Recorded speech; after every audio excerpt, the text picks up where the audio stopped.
Bismillahirrahmanirrahim. Assalamualaikum warahmatullahi wabarakatuh. Jumpa lagi dengan saya Ruston Firmansyah, founder Rubin.id di channel Rubin TV. Ya, masih di konten Rubin Inspirasi. Dengan saya tentu akan menghadirkan orang-orang yang akan memberikan inspirasi di setiap episodenya, ya. Dengan set yang baru, alhamdulillah nih kita punya set yang baru.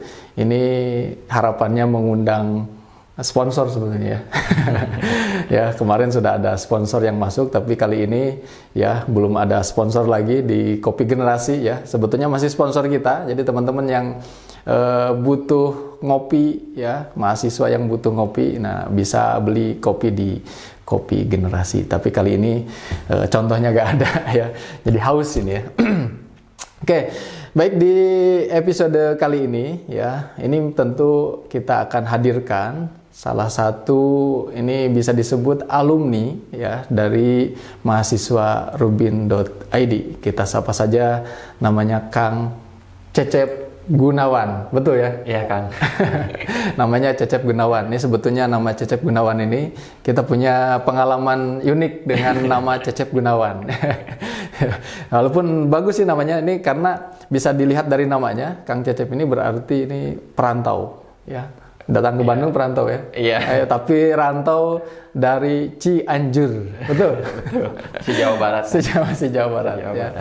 Oke, kita akan kenalan dulu dengan Kang Cecep ini. Nanti saya akan sedikit kasih spill-nya lah, ya, bahwa yang akan diambil dari inspirasi episode kali ini dari Kang Cecep adalah bagaimana dia punya pengalaman, karena dia bagian dari mahasiswa yang sudah menjadi alumni, ya tentu dia punya pengalaman yang insya Allah nanti kita akan ambil inspirasinya terkait dengan bagaimana perjuangan Kang Cecep ketika sudah lulus kuliah. Ya, biasanya orang cari kerja atau mungkin membangun bisnis atau apa, tapi nanti kita akan gali inspirasi dari Kang Cecep. Sebelumnya saya ingin berkenalan mungkin juga agar teman-teman juga mengenal lebih jauh di Kang Cecep ini.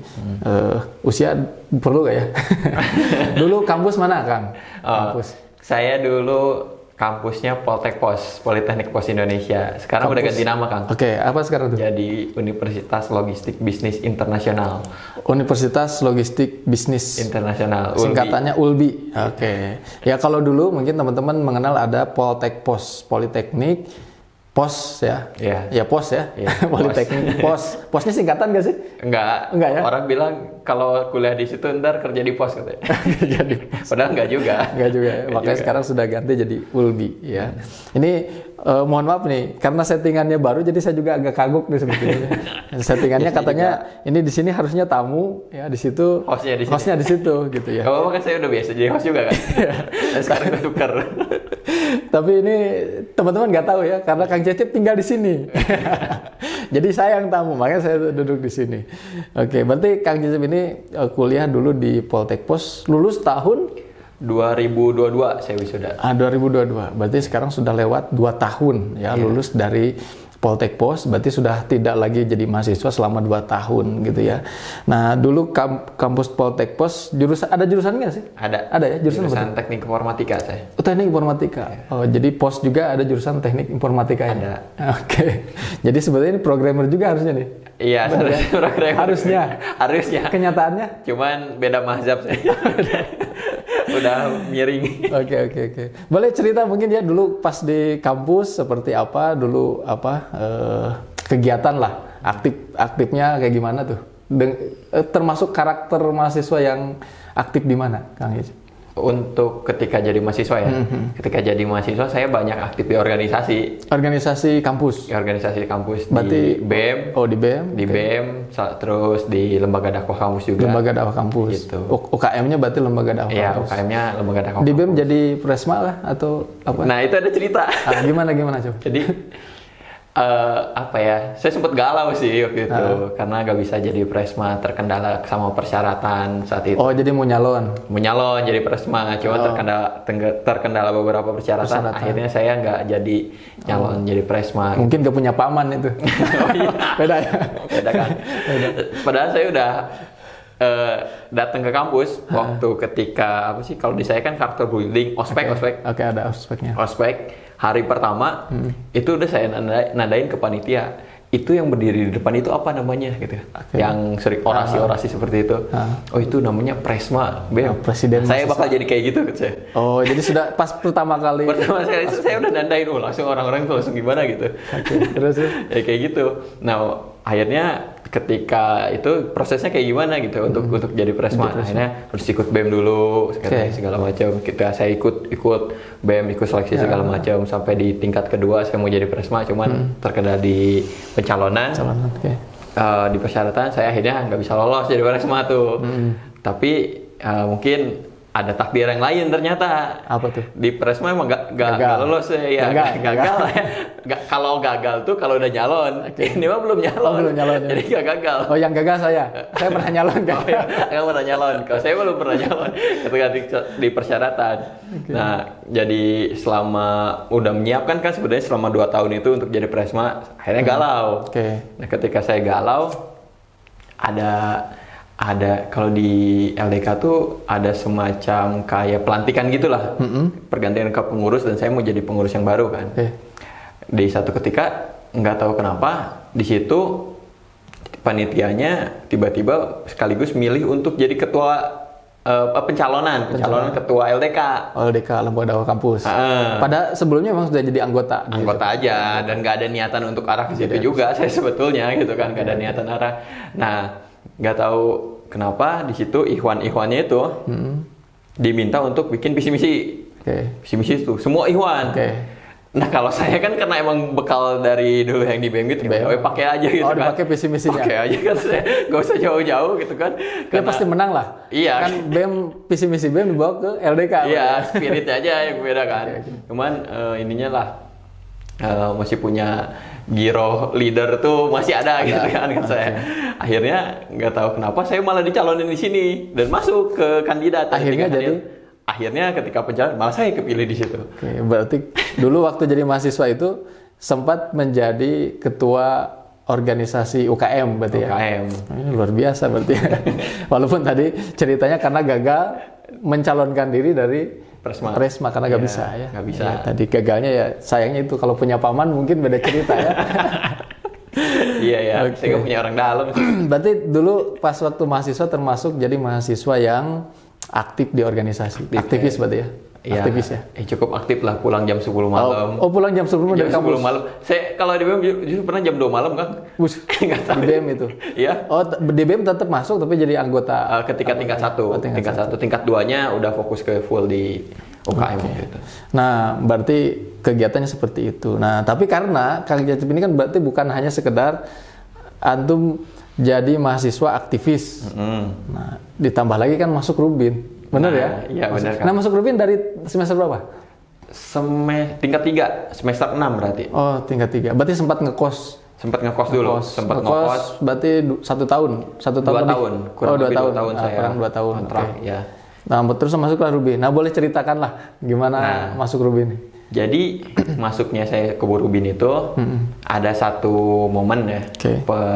Ya kan habis tuh masa periode di UKM itu udah habis sampai tingkat 2 dan di situ kan saya pernah nih ada satu doa, saya tuh pernah ngedoa gitu pengen ngedoa, ya Allah kata saya kan, selesai organisasi ini pengen masuk lingkungan yang baik kata saya gitu, gak pengen ada stop doa gitu.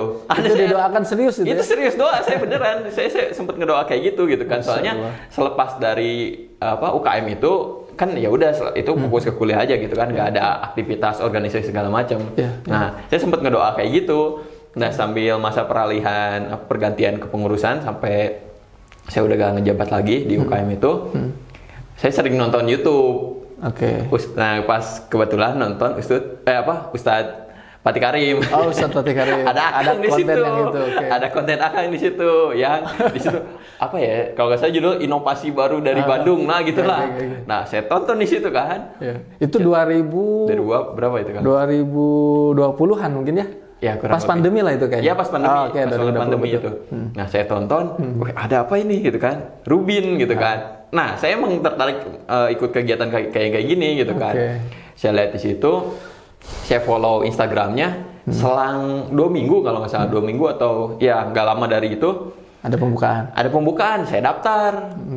Nah, saya daftar, keterima di Rubin gitu. Iya. Oh, ini luar biasa nih. Sebetulnya mungkin kalau Kang Cecep nonton juga episode yang sebelumnya, itu kita beberapa episode sebelumnya itu dengan mahasiswa Rubin, itu hampir semua kayaknya itu ternyata masuk Rubin itu diawali dengan ada doa.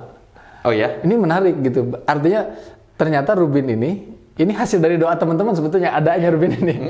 Hasil doa dari mahasiswanya, hasil doa dari orang tua gitu. Ada yang kalau di episode pertama itu Kang Yusuf dari orang tua, Riza juga kan dari doa dari orang tua, pengen ada tempat tinggal gitu. Ada yang mungkin pendekatannya tadi pengen ada beasiswa didoakan gitu, tempat tinggal. Berarti kalau Kang Cecep lebih ke ingin ada lingkungan. Ya, ingin ada lingkungan yang baik pasca dari organisasi kampus. Dan ternyata lewat jalurnya itu nonton video. Ya, Allah takdirkan lewat video YouTube. Di situ ada Akan. Nah, udah saya langsung follow Instagramnya. Sekarang jadi di video. Nah, mudah-mudahan ada yang nonton. Oh iya, sekarang jadi di video saya. Mudah-mudahan ada yang nonton, dan yang nonton ini bisa jadi itu juga berdoa dulu sebelumnya.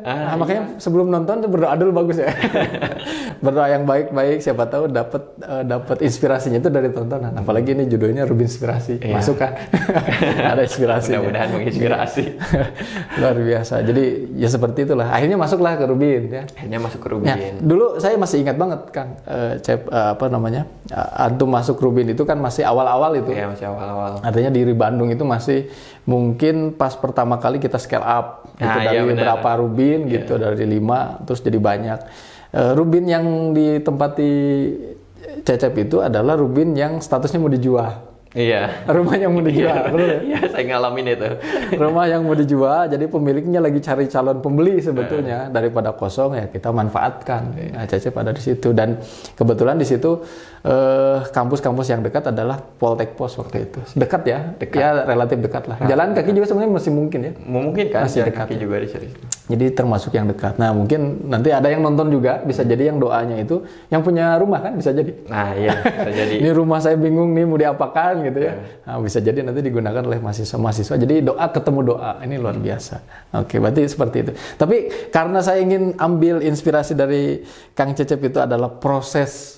Ini harus agar beda dengan inspirasi yang sebelumnya kan gitu. Dan ini kan yang nonton ini ada calon mahasiswa, ada orang tua, mungkin ada mahasiswa, itu pasti wajib nih mahasiswa Rubin harusnya wajib nonton.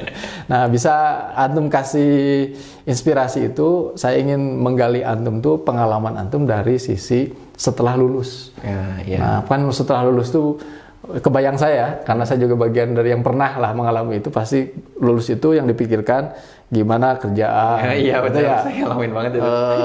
Ekonomi lah, finance, gimana supaya masa kita pas kuliah kita dibiayai sama orang tua gitu ya. Ada yang banyak kan kayak gitu. Pas lulus kuliah masih dibayar juga kan gitu, sudah dikasih ilmunya kan gitu, pasti cari pekerjaan. Ada yang mungkin pikirannya kalau sudah cari pekerjaan kan harus punya tempat tinggal lah, harus punya penghasilan, nanti punya tempat tinggal. Kalau sudah punya tempat tinggal, nah nanti punya pasangan hidup kan. Nah, ini apakah akan masuk ke arah situ atau tidak? Nah, gimana, boleh ceritakan pas lulus kuliah apa yang dipikirkan sama Kang Cecep waktu itu? Ketika lulus kuliah sih saya pas tingkat akhir banget ya. Tingkat akhir itu sebelum kuliah berarti sebelum lulus berarti. Sebelum lulus. Sudah mulai mikir. Sudah mikir untuk setelah lulus nih ngapain gitu kan. Karena pas waktu kuliah itu saya karena pandemi terus ikut program Kampus Merdeka itu. Oh ya. Okay. Itu angkatan pertama kalau nggak saya. Kalau nggak salah pas zaman saya. Nah, terus kebetulan memang masuk ke dalam studi independen yang inkubator bisnis. Oke. Inkubator bisnis itu. Yeah. Nah, saya belajar banyak di situ. Tapi memang punya interest dari sebelumnya untuk interest. Okay. Ya, interest sama teman-teman saya, karena pas zaman itu juga lagi zaman-zaman kayak hackathon. Oke. Ya kayak gitu kan. Lagi rame-ramenya itu. Lagi rame-ramenya waktu itu. Nah, startup lagi banyak-banyaknya juga, startup menjamur. Sempat kita juga saya diskusi ke Akang kan mengenai startup itu gimana. Nah, ngejamur. Nah, dari situ ada ketertarikan untuk bangun usaha bisnis. Arahnya yang lebih ke teknologi gitu kan. Nah, dari situ pas akhir kuliah bangunlah sama teman-teman. Jadi punya ide bisnis. Lulus kuliah bangun bisnis itu. Bangun bisnis itu. Boleh tahu apa tuh? Sebenarnya saya tahu. Apa itu? Ada Foodbox. Mungkin teman-teman yang daerah UPI tuh kalau yang tahu sempat dengar lah mungkin ya zaman dulu. Yang masa-masa itu. Gitu. Jangan antum samakan, ini masanya udah beda lagi. Ya. Tapi ada lah mungkin ya.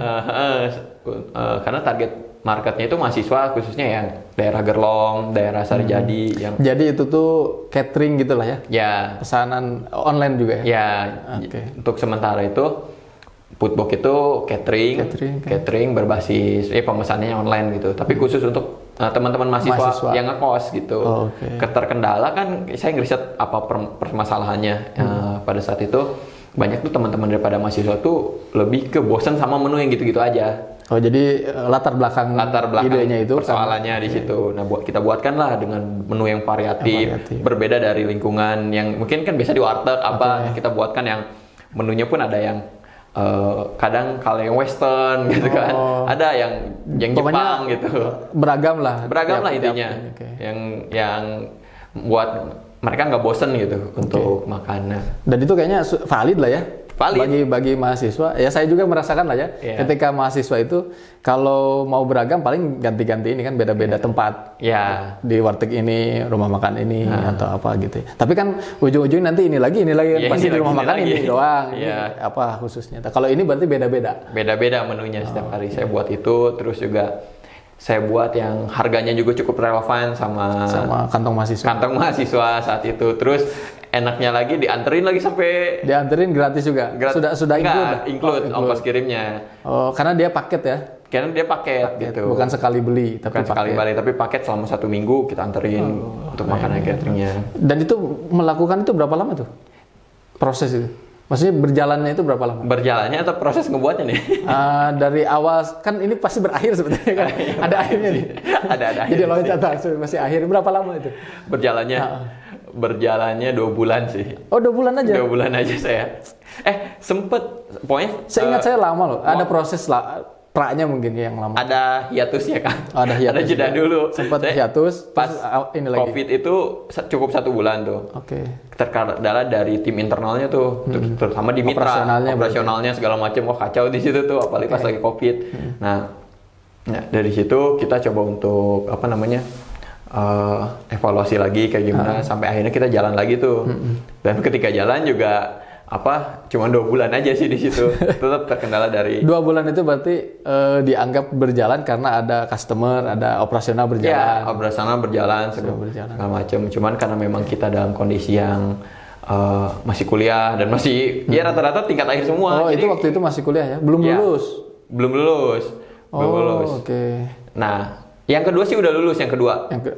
Setelah itu udah lulus. Berhenti dulu, vakum dulu, terus pas lulus pernah lagi. Nah, setelah itu pas lulus kuliah baru saya seriusin, tapi cuma saya doang yang serius. Oh, karena yang lainnya belum lulus. Lain juga. Atau ada yang kerja? Yang lain malah memilih kayak kerja, sambil nyambi, gak fokus. Jadi satu tim tuh gak fokus gitu kan dari situ. Dan saya jadi ada perdebatan di internal lah kayak gitu. Akhirnya memutuskan untuk kayaknya udah gak bisa nih untuk lanjut bareng-bareng. Tapi akhirnya berjalan sendiri. Nah, ini fenomena sebetulnya mungkin kalau bagi mahasiswa yang belum mengalami, ya ini sesuatu yang lumayan juga nih tantangannya kan gitu. Tapi sebetulnya ini fenomena biasa. Maksudnya fenomena biasa itu kita kan kalau di kampus ya punya teman gitu, pasti punya idealisme ya sama kan, kita sama-sama nih, kayaknya kita harus bangun bisnis nih, kita punya idealisme yang sama. Lulus kita berhasil bareng-bareng kan gitu ya. Tapi nanti setelah lulus nanti akan ada variabel yang berbeda-beda. Kalau pas kuliah biasanya mungkin relatif sama, kita pengen lulus bareng gitu, pengen setelah lulus kita punya pekerjaan bareng, relatif sama. Tapi kan pas sudah lulus nanti beda-beda. Ada orang tua yang pengen lulus gitu, ada kerja lah gitu, sudah jadi sarjana gitu, sudah punya titel, sudah punya ilmu, kerjalah gitu. Jadi ada yang bisnis nyambil dan sebagainya. Itu relatif fenomena yang biasa. Artinya kalau yang biasanya di kampus kayak gitu akan menemukan hal itu. Walaupun ada yang akhirnya bertahan gitu, bareng-bareng, ada akhirnya ya nanti beberapa orang saja gitu. Tapi tentu yang namanya perjalanan mungkin ini belum berakhir sebetulnya. Kalau dulu masih sudah menancapkan visi bersama gitu, biasanya visi itu akan kembali biasanya gitu. Biasanya. Kalau nanti ada apa namanya momen-momen mungkin tertentu gitu. Nanti Cecep sudah merasa ini kayaknya saya harus balik lagi nih, dulu punya visi. Yang lain juga kayak gitu. Nah, itu juga ada ceritanya. Oh gitu. Kayaknya yang balik lagi ada. Karena tadinya saya menanya untung nggak itu bisnis. Tapi kalau secara profit ya, itu cukup nguntungin untung kan? Ya. Ada profit lah. Ada profit lah gitu. Waktu saya dan itu hampir tanpa modal. Waktu yang pertama mulai itu. Karena sistemnya VO. Jadi orang kan spend uang dulu. Dan itu 1 bulan lumayan di angka 12 juta. Omset itu. Omset 12 juta. Ada omsetnya. Lumayan kan, maksudnya kita nggak punya modal. Lah. Ya bisa muter gitu kan. Cuman memang di manajemen dan kita belum siap pada saat itu ya. Ya tadi itu sebetulnya belum siap tuh yang tadi itu. Karena kan setelah lulus yang lain beda lagi. Ini belum besar nih gitu. Ya yang namanya bisnis kan ada proses. Iya benar-benar ada yang kayak gitu. Ada yang dikejar-kejar target. Dia pengennya langsung kerja, maksudnya dapat ngerasain penghasilan yang flat, stabil gitu kan. Tapi kalau misalnya bisnis kan ya uangnya diputar untuk usaha lagi gitu kan, ngerasainnya gitu kan. Ada memang beberapa tekanan yang kayak gitu dari teman-teman. Betul. Makanya kalau inspirasi dari situ sebetulnya saya bisa masuk ke teman-teman, ngasih masukan yang kalau misalkan hari ini teman-teman lagi bangun kayak gitu di kampus, ya nikmati, tapi salah satu yang perlu ditanamkan ke tim itu adalah visinya sebetulnya. Ini untuk apa sih kita bikin ini? Gitu. Kalau misalkan hanya sekedar kita biar ada waktu luang nih, biar ada kegiatan, ya biasanya nanti ketika sibuk udah hilang tuh. Nah, iya gitu. Atau misalkan biar saya punya penghasilan. Pas gak punya penghasilan kan gak bakal kuat tuh, pasti hilang juga kalau belum berhasil gitu. Tapi kalau visinya itu ditambah dengan kuat gitu, misalkan salah satunya kita tuh kan sudah ketemu nih, katakanlah kita ini ada kebaikan ketika kita bertemu. Kayaknya kalau pisah kita harus susah lagi nyari teman gitu kan, gak mudah tuh cari teman itu kan gitu. Kayaknya kita harus bersama. Nah biasanya itu yang nanti akan ketika nanti gak ketemu dengan orang-orang yang sama di luaran, itu biasanya akan kuat tuh gitu. Iya benar sih. Jadi harus pintar-pintar nanti teman-teman tuh mencari value yang bisa diambil sebagai visi bersama di situ gitu. Kayak gitu mungkin itu menurut saya kayak gitu. Dulu kalau punya visi itu harusnya bisa di recall lagi gitu. Teman-teman gimana nih? Bisa kayak gitu. Tapi kalau hanya sekedar ya seru-seruan dulu dapat profit sekedarnya ya mungkin bisa lah kayak gitu. Tapi saya dan teman-teman mungkin bisa belajar dari Kang Cecep ini, ternyata ketika sudah lulus terus kemudian sudah dulu didahului dengan ada rencana-rencana, ternyata tidak semudah itu ya. Tidak semudah itu. Bahkan saya bangun usaha nih setelah lulus kan. Saya nggak kepikiran untuk langsung kerja itu kan. Maksudnya kurang menantang lah. Jadi punya idealisme pengennya bisnis sendiri lah. Pengen bisnis sendiri lah gitu kan. Karena udah belajarnya gitu, maksudnya. Bukan nggak ada peluang ya? Bukan nggak ada peluang. Ada gitu kan. Tapi saya memilih untuk jalur itu. Bisnis lah gitu kan untuk pada saat itu. Cuman memang kendala yang keadaan yang belum siap, akhirnya saya kita nggak memutuskan untuk nggak bersama lagi waktu itu kan. Kenyataannya seperti realitanya. Kayak gitu realitanya. Dan saya jujur itu setelah dari pengalaman bisnis kemarin dengan konflik dan segala macam, itu sempat kena mental kan. Mentalnya gimana tuh ceritanya? Saya nggak mau bangun usaha lagi. Mau bangun usaha lagi? Nggak mau. Oh nggak mau? Setelah itu tuh? Setelah, sampai sekarang. Oh, sampai detik ini? Nggak sampai detik ini. Sampai beberapa bulan yang lalu lah. Gitu kan. Setidaknya hampir 2 tahun lah saya nggak mau bangun usaha. Kayaknya dari situ saya langsung ada di fase ya kosong. Kerja enggak, punya usaha enggak gitu kan. Sempat ngalamin di situ bingung. Galau lah. Galau pasti gitu kan. Ngelihat teman-teman yang udah kerja. Udah ada yang langsung nikah gitu kan, ada yang nikah, udah yang kerja. Sedangkan kita ngapain nih? Memasukkan bulanan aja bingung ini besok. Oke gimana gitu kan. Itu pasti ya banyak lah teman-teman juga yang ngalamin gitu kan kayak gitu. Salah satunya juga saya ngalamin setelah kuliah itu. Itu berapa lama tuh? Lama, saya hampir 6 bulan tuh. 6 bulan. Kurang lebih lah gitu kan. Lama. Waktu itu lama, sekarang rasanya ya waktu itu singkat banget kan Iya sebenarnya. sih, sudah singkat. Sekarang sudah kelewat kan. Iya, udah kelewat. Tapi waktu itu kan sebulan, aduh udah sebulan nih. Iya, nggak punya sebulan itu penghasilan. kerasa banget kan. Kayak bulan depan tuh masa harus minta lagi ke orang tua kan gitu kan segala macam. Nah, itu perasaan-perasaan kayak gitu tuh muncul gitu kan. Saya mau bangun usaha juga udah blank, bener-bener nggak kepikiran segala macam. Akhirnya saya nyari kerja kesana sini dan akhirnya memutuskan untuk kerja gitu kan. Setelah kayaknya ini bisnis gak bisa jalan nih, gak bisa, bahkan gak mau lagi untuk bisnis. Bahkan saya pribadi pun gak mau lagi buat bisnis. Pada saat itu mikir udahlah gitu, maksudnya bener-bener pressure-nya bener-bener harus nge-manage segala macam dan apa namanya udah nggak ada semangat lagi untuk ngejalanin itu. Ini saya memilih jalur aman untuk. Jadi sebenarnya ini bicara mental sebetulnya. Ya benar, ini bicara mental. Jadi kalau kesiapan. betul, kalau kita punya mental sejak awal tuh kita pengennya jadi apa, dan itu tidak hanya sekedar pengen. Kita mentalnya sebetulnya ini saya tuh mental apa sih? Kan kalau pengen mah bicara pengen, orang dikasih pilihan mau jadi pengusaha atau mau jadi karyawan. Ya, walaupun banyak ada juga yang pengen jadi karyawan, tapi relatif orang itu banyak yang pengen jadi pengusaha karena pengusaha itu mengatur karyawan kan gitu. Ada sih memang sebagian orang juga daripada ngatur saya nggak bisa ngatur, mending diatur aja lah udah gitu kan, ada yang kayak gitu. Tapi kalau dikasih pilihan itu biasanya orang kayak gini, apalagi bicaranya sukses dan sebagainya. Tapi kalau pengen, sekedar pengen ya, kalau dia tidak punya mental nanti akan berhadapan dengan realita. Gitu. Tapi saya nggak tahu nih Cecep ini punya mental itu atau tidak. Boleh ceritakan dulu gimana dulu proses pencarian itu yang 6 bulan tuh apa yang dialami, seperti apa tuh? Ya saya ngalamin galau ya tadi kan. Terus galaunya itu berarti di trigger oleh kondisi di luar sebetulnya ya. Satu kondisi di luar, kedua di dalam juga internal. Di dalam juga ada. Salah satunya kan saya udah nge-apply ya. Kalau saya harus ngeliat tuh si aplikasi itu ada banyak banget. 600-an. Masya Allah. 600 apa? 600 saya apply perusahaan atau 600? Kacau ya. 600 ya? Kok kayak panggil-panggil kan CV saya jelek atau gimana ya? Saya bingung. 600 itu semua gagal di CV? Nggak tahu.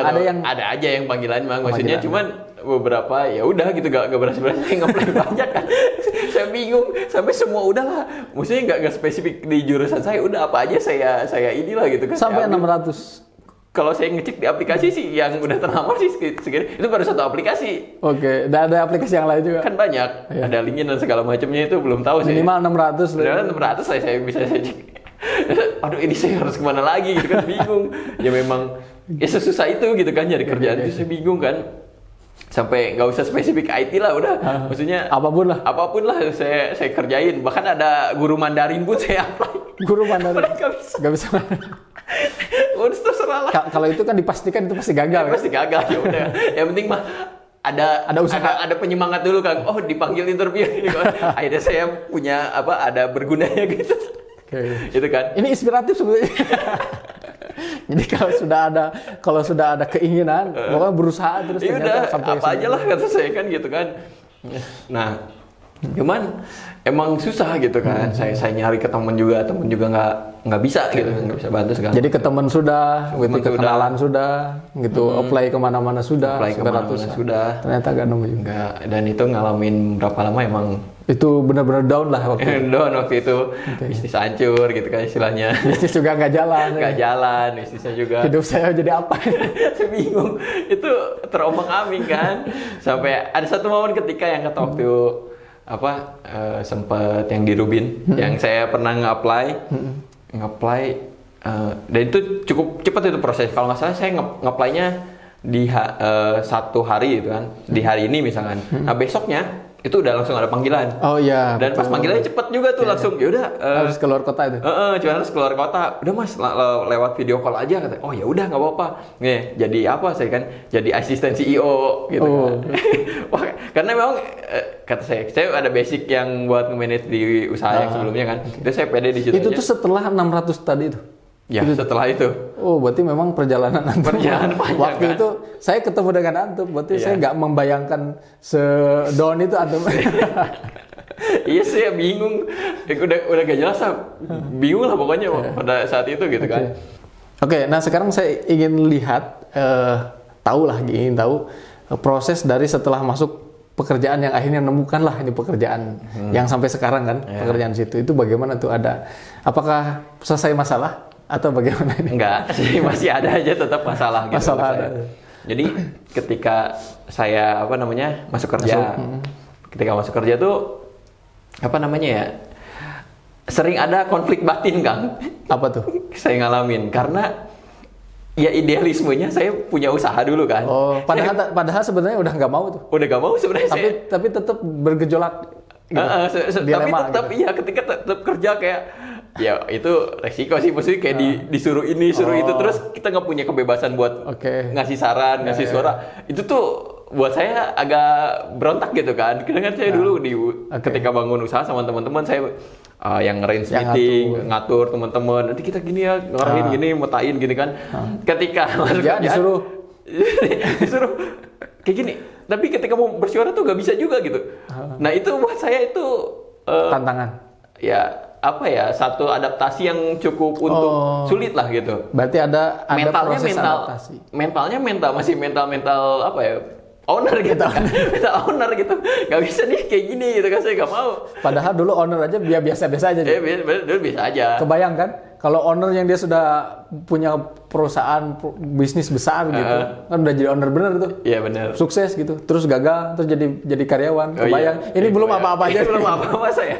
Belum apa-apa, udah kayak gini aja udah berontak saya gitu kan. Di awal-awal disuruh kesini apa sih gitu kan, kadang saya gitu, tapi ya udahlah ya. Di situ adaptasi saya untuk mulai menyesuaikan, memposisikan diri kayak gini gitu ada kan. Ada proses itu ya. Oke. Ada proses kayak gitu. Itu lama juga ya. Berarti sekarang kerja di situ udah berapa lama? 8 bulan. Oh 8 bulan, belum setahun juga ya? Belum setahun. Oke, belum setahun. Nah berarti ada itu. Nah saya ingin, karena ini udah lumayan nih durasinya nih. Udah mau setengah jam. Lebih terasa ya. Jadi banyak sekali sebetulnya, nanti mungkin ada segmen yang lain dengan Cecep itu. Tapi saya ingin Kang Cecep mungkin memberikan nilai gitu ya, value lah dari perjalanan antum ya, proses mencari kerja, ini dapat kerja ya, tetap bagaimanapun tetap harus disyukuri kan, gitu apa yang ini. Nah cuman karena ini penontonnya mungkin banyak dari mahasiswa Rubin atau mahasiswa lah gitu, kira-kira punya nggak gambaran sekarang ketika di dunia kerja, termasuk dari proses sebelumnya, terus pas kerja sekarang gitu, seharian kerja, itu ada nggak sih yang ternyata dulu itu ini harusnya dipelajari, harusnya diseriusi gitu, ketika dulu sebelum kerja ini gitu. Iya benar. Ada nggak kira-kira apa yang bisa di-share ke teman-teman? Ada sih, kayaknya untuk sekarang kita di luar ini ya, di luar kampus kita harus bisa adaptasi juga. Adaptasi itu sebetulnya tadi itu dunia luar dengan dunia kampus itu berbeda. Benar-benar berbeda gitu kan. Berarti ada adaptasi itu di situ. Adaptasi di situ. Terus buat teman-teman yang memang punya di major tertentu, di jurusan tertentu, mending pelajari skill itu lah. Maksudnya serius di situ gitu. Karena ketika pasca kampus tuh, maksudnya ketika kita mau berprofesi di situ, itu kepake banget gitu kan. Jadi dia bagian apa? Antum misalkan di IT gitu, maksudnya gitu. Berarti pelajarilah serius itu di situ. Serius di situ gitu. Kalau memang itu akan menjadi nanti kerjanya mau di situ. Kerja di situ. Karena nggak mungkin kita mengandalkan saya sekedar gelar sarjana gitu ya, terus masuk ke industri itu, ternyata skillnya nggak ada gitu ya. Di situ ya paling di situ.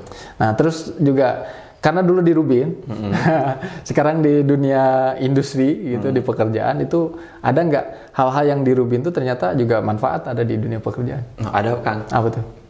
Setidaknya lingkungan ini benar-benar cukup berpengaruh sih. Rubin ya, lingkungan Rubin tuh cukup berpengaruh untuk saya yang sekarang di dunia luar, istilahnya di dunia luar. Daripada circle saya lah gitu kan. Biasanya circle Rubin kan ya kayak gini gitu kan. Banyak yang ngingetin. Terus pun kalau ngelihat yang lain tergerak untuk melakukan satu ibadah atau apa, itu juga kita ada gerakan ke situ segala macam. Di luar itu tuh kalau di dunia kerja, wah itu random lah. Random itu. Belum tentu dapat gitu. Nah, ketika balik lagi ke Rubin itu jadi recharge sih buat untuk saya sih.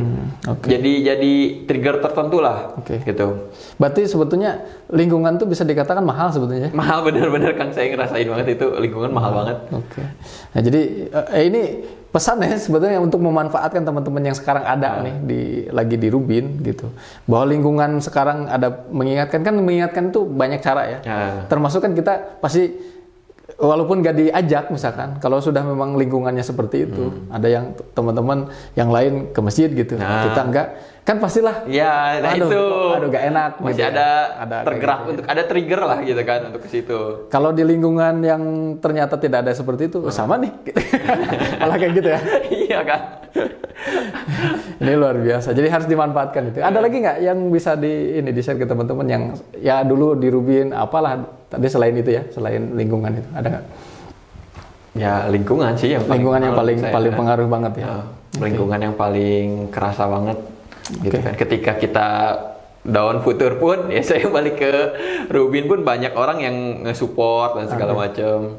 Itu emang mahal. Berarti sesuai banget lah ya di web Rubin itu kan lingkungan baik untuk mahasiswa baik. Jadi baik itu kan ya berarti ada proses kan sebetulnya gitu ya. Tentu gak ada yang mau gak baik kan. Iya. Gak ada yang mau gak baik. Bener gak? Bener. Gimana? Gak ada yang mau gak baik gitu ya. Pasti semuanya ingin baik maksud saya gitu ya. Semuanya ingin baik. Tapi kan untuk menjadi baik itu pasti ada prosesnya. Nah, salah satunya mudah-mudahan ketika teman-teman masuk menjadi mahasiswa Rubin, itu adalah bagian dari proses untuk menjadi mahasiswa baik. Maka manfaatkan segala infrastrukturnya, segala programnya yang ada di Rubin itu untuk teman-teman menjadikan lebih dekat menjadi mahasiswa yang baik gitu ya. Mungkin itu. Terima kasih Kang Cecep mungkin itu. Terima kasih banyak. Untuk di episode sekarang gitu ya. Karena mungkin Kang Cecep ada pekerjaan juga. Ya biasalah. Sudah jadi karyawan. Tapi katanya tadi ceritanya Kang Cecep ini akan membangun lagi bisnis, akan memulai lagi bisnis. Tapi nampaknya nanti kita bikin episode yang lain gitu. Karena saya di episode ini saya ingin mengarahkan ke teman-teman bahwa ada realita ketika lulus kampus gitu ya, bahwa kita cari pekerjaan itu hal yang lumrah, hal yang biasa, dan itu ternyata tidak semuanya mendapatkan mulus gitu, proses mulus, tapi itu balik lagi itu ada bagian dari proses lagi. Selama itu prosesnya dilakukan ya hasilnya alhamdulillah sekarang Kang Cecep sudah punya pekerjaan yang bahkan bagi saya alhamdulillah gitu ya, saya juga melihatnya sudah lebih ceria dibanding berapa bulan yang sebelumnya itu gitu ya. Ternyata di balik cerita itu ya tadi ada 600 sudah proses apply ke berbagai perusahaan. Mungkin itu inspirasi yang bisa kita share di video kali ini. Kita ketemu lagi di Rubin Inspirasi episode yang akan datang. Terima kasih. Assalamualaikum warahmatullahi wabarakatuh. Hatur nuhun Kang Cecep. Udah tuh.